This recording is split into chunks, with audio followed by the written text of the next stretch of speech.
Hi అండి. Healing hearts with హిమకి సుస్వాగతం. ఈరోజు ఒక ఎగ్జైట్‌మెంట్ సంఘటన, ఒక చిన్న కథ రూపంలో మీకు చెప్పాలనుకుంటున్నాను. షేర్ చేసుకోవాలనుకుంటున్నాను. వింటారు కదా!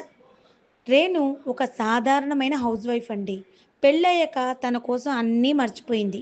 సెల్ఫీలు, మేకప్పులు, కొత్త డ్రెస్సు అన్నీ మర్చిపోయి అన్నీ పాస్ అయిపోయినాయి.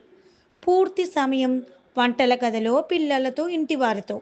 ఒకరోజు ఆమె కూతురు పిలిచింది, అడిగిందంట. అమ్మా, మా స్కూల్లో శారీ డే ఉంది. నువ్వే నన్ను రెడీ చెయ్యాలి ఫుల్ ఫెరీ స్టైల్‌లో అని. రేణు ఎంతో ఇష్టంగా పాత శారీ తీసుకొని శారీ కట్టింది. జడ పెట్టింది, జడగంటలు పెట్టింది, బొట్టు పెట్టింది, ఆహ్, మేకప్ వేసింది. నీట్‌గా అలంకరించింది కూతుర్ని. ఇంతలో కూతురు ఫ్రెండ్స్ వచ్చి అనింది, ఆంటీ మీరు కూడా చాలా అందంగా కనిపిస్తున్నారు. ఒక సెల్ఫీ తీసుకుందామా అని. రేణుకి మైండ్ బ్లాక్ అయిపోయింది. 10 ఏళ్ల తర్వాత ఎవరో తనతో సెల్ఫీ అంటున్నారు. ఆమె జారుగా నవ్విందంట. మొబైల్ తీసుకొని సెల్ఫీకి పోజ్ ఇచ్చేసింది. కూతురు ఆశ్చర్యంగా, వావమ్మా! నువ్వు అసలే ఇన్‌స్టాగ్రామ్ ఇన్‌ఫ్లుయెన్సర్ లాగున్నావు. ఎంత బాగా స్టైల్‌గా సెల్ఫీ ఇచ్చావు అని అనిందంట. ఆ ఒక్క మాటతో అమ్మ హృదయంలో స్పార్క్ వచ్చేసింది మన రేణుకి.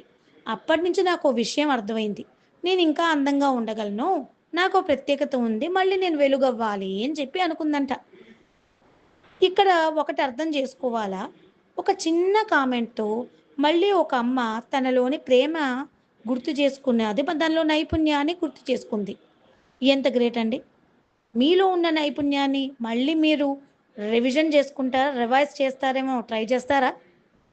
మీరే డెసిషన్ తీసుకోండి. Like, share and comment. Thank you very much.